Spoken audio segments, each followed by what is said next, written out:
Housey. Dito. Bumili ka ng kotse. Shen Hao. Wala ka talagang alam sa negosyo kapag kotse ang binili mo. Dapat bahay ang binili mo kung may pera ka. Housey. Girlfriend ko. Si Xiao Fang. Batiin mo. Hello.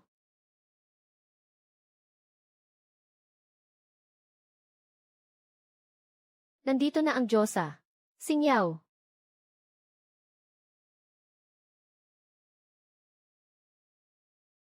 Hindi ba ito ang ating boss Shen? Napakalaking tao mo na. Pero may oras ka pang dumalo sa reunion. Talagang pinagbigyan mo kaming mga dating kaklase. Huwag na kayong tumayo. Nakabook na ang kwarto. Tara naksinyaw.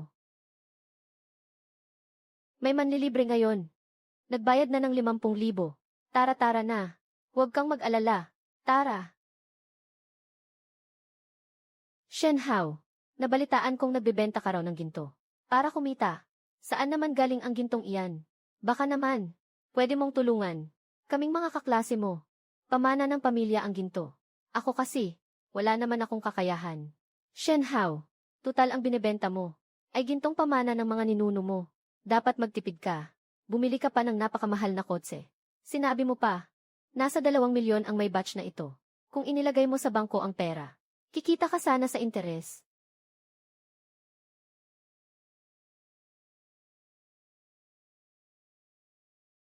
Bakit hindi niyo ako kilala? Boss Zhao. Sun Xiaoyu. Hindi mo ba sinabi sa kanila na ang hapunang ito ay libre ko? Boss Zhao. Gusto ko lang kasing sorpresahin ang lahat. Bilis. Dito ka maupo. Mga kaklase, nagkaroon nga ng kaunting problema si Boss Zhao.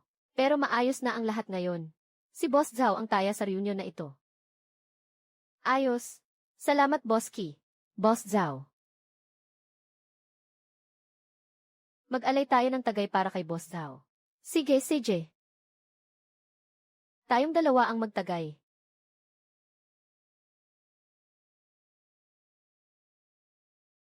Kain na. Liu. Nabalitaan kong ang year-end bonus mo ay mahigit 300,000. 300,000 pero sa katapusan pa ng taon ibibigay. 300,000 lang. Hihintayin pa ang katapusan ng taon. Napakakuripot naman ng kumpanya nyo.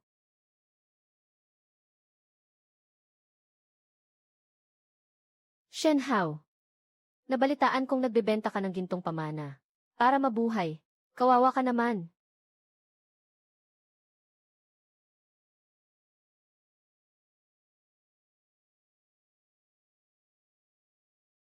Bakit?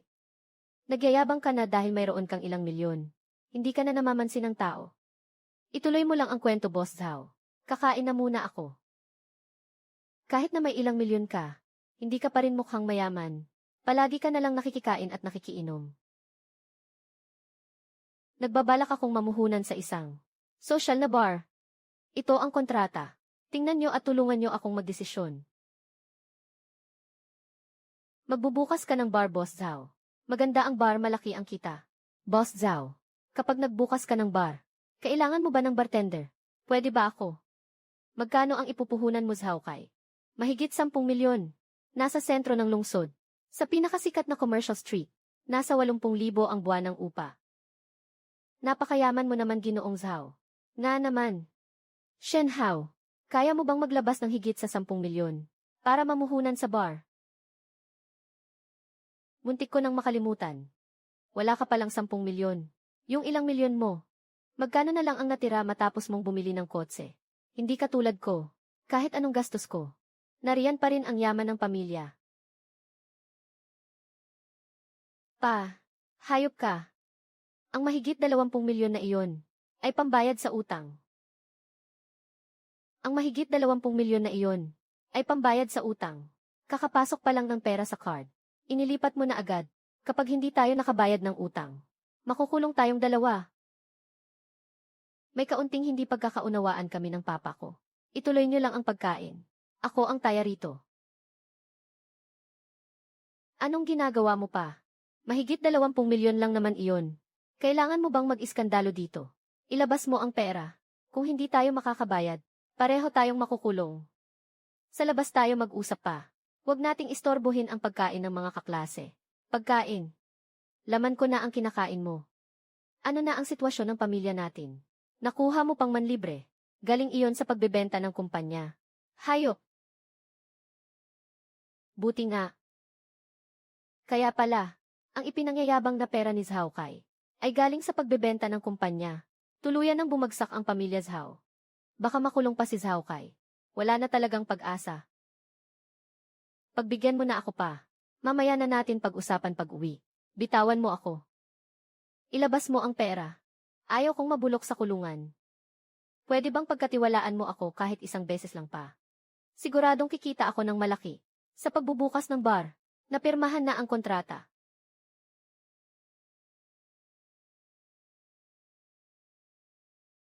₱15 milyon. Ginamit mo lang para magbukas ng walang kwentang bar. Gusto mo ba akong mamatay sa galit? Nasaan na ang natitirang 10 milyon?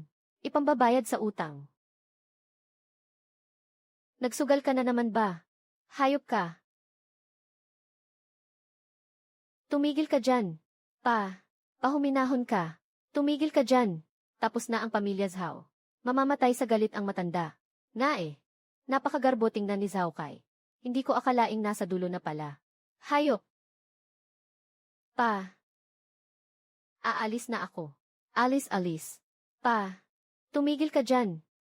Tumigil ka dyan. Tito Zhao, huminahon muna kayo. Mauuna na po ako. Hindi ko naaabalahin ang pagdidisiplina niyo sa anak niyo. Sandali lang, Shen Hao. Makinig ka sa sasabihin ng tito mo. Ikaw na hayop ka kung hindi ka marunong makipagkapatao. Matuto ka kay Shen Hao. Tingnan mo kung gaano na siya katagumpay. Anong tagumpay ang pinagsasabi mo? Hindi ba kumikita lang siya? Sa pagbebenta ng gintong pamana, ang rongguang ng pamilya natin ay binili ni Shen Hao. Ano, tama ba ang narinig ko? Saan kumuha ng pera si Shen Hao? Ibinenta ang rongguang kay Shen Hao. Paniloko ka niya. Sa itsura niyang yan, makakabili ba siya ng kumpanya natin? Alam mo ba na ang 25 milyong nilustay mo ay ang salaping pagsagip sa atin ni Shen Hao? Bumili si Shen Hao ng 25 milyon para mabili ang rongguang trading. 25 milyon. May 25 milyon si Shen Hao. Impossible. Ang kumpanya natin ay binili ni Shen Hao. Anong ipagmamalaki mo sa kanya? Ikaw ang sumira sa sarili mo. Talagang naging mayaman na si Shen Hao. Ang maraming taong pundasyon ng pamilya Zhao ay napunta kay Shen Hao. Shen Hao, anong kasalanan ko sa langit? Maaari na sana akong makapagbayad ng utang at mamuhay ng payapa sa katandaan. Pero ngayon, huminahon po kayo, Tito Zhao. Ang mga sugarol ay wala ng lunas. Pinapayuhan kita na pag-isipan mong mabuti na itakwil na siya bilang anak.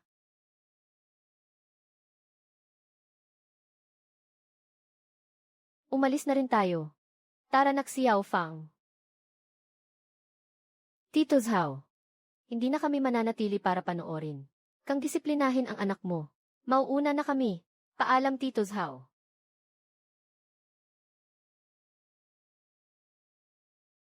Tumigil ka dyan. Shen Hao, gusto kang tanungin ng girlfriend ko. Kung gusto mong mag-export ng gamot, matapos mong makuha ang rongguang. May kilala kaming maraming pabrika ng gamot na makakapagbigay sa iyo ng mababang presyo. Sige nga, ang kumpanya namin ay pwedeng magtayo ng proyekto para sa pag-export ng gamot. Nagkataon na hindi mabili ang gamot namin ngayon. Maaari tayong makinabang pareho. Sige, kasunduan na iyan. Ikaw ang bahalang bumili ng gamot para sa akin. Bibigyan na lang kita ng dibidendo. Pagdating ng panahon, Liu, magkakaroon na ako ng year-end bonus ngayong buwan. Kapag nakaipon na tayo, bibili na tayo ng bahay at magpapakasal.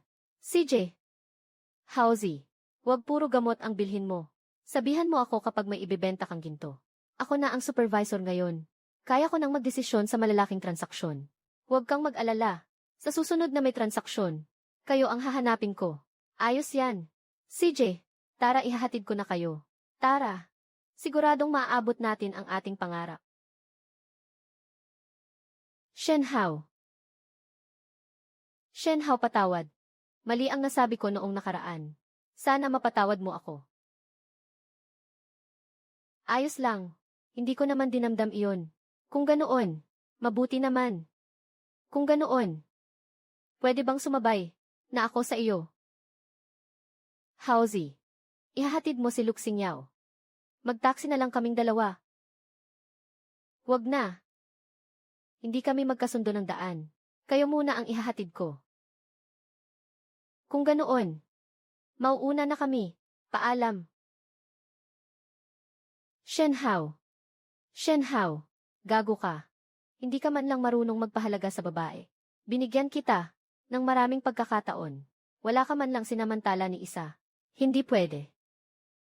Kailangan kong makuha si Shen Hao. Boss na siya ngayon. May karapatan na siyang ligawan ako.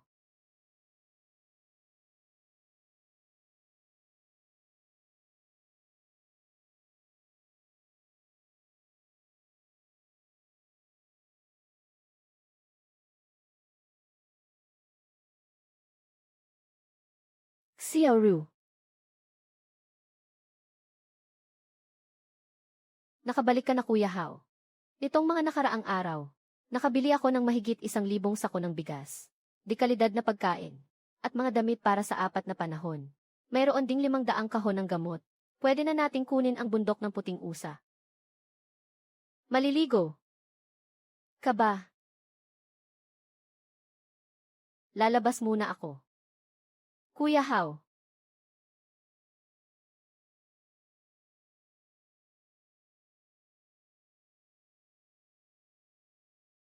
Gusto mo bang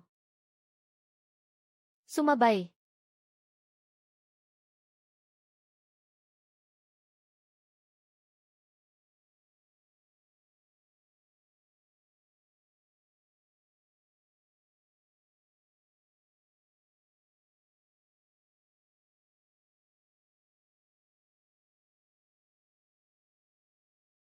Binibining Rue. Bakit ka ubo ng ubo?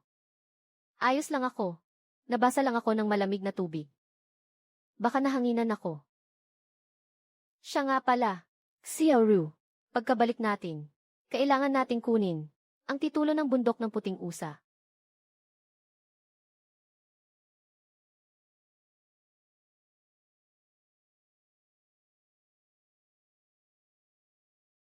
Nakarating din kayo, Batang Ginoong Shen. May balita na ba sa pagkain? Nakarating na ang pagkain sa bahay ko. Punong Bayan Wang, maaari na kayong magpadala ng tao ngayon para kunin ito. Mabuti naman. Naisalba ang reputasyon ko. Tagapayo Zhu, kunin mo ang titulo ng bundok ng puting usa. Masusunod. Batang Ginoong Shen.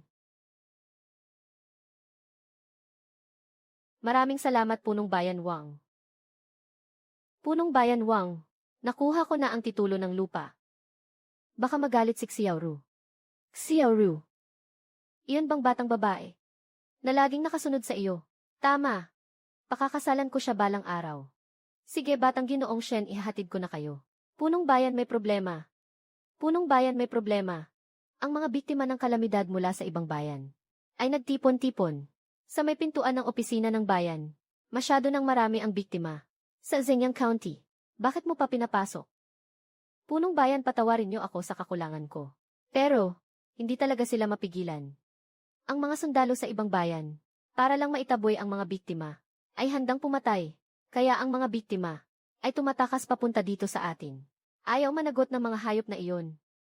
Kaya dito nila tinataboy. Sasamahan ko kayo, Punong Bayan Wang. Tingnan natin kung anong nangyayari. Mabuti yan, galing sa Shangjing si Batang Ginoong Shen. Mas marami ang karanasan niya kaysa sa akin. Umalis na tayo ngayon din.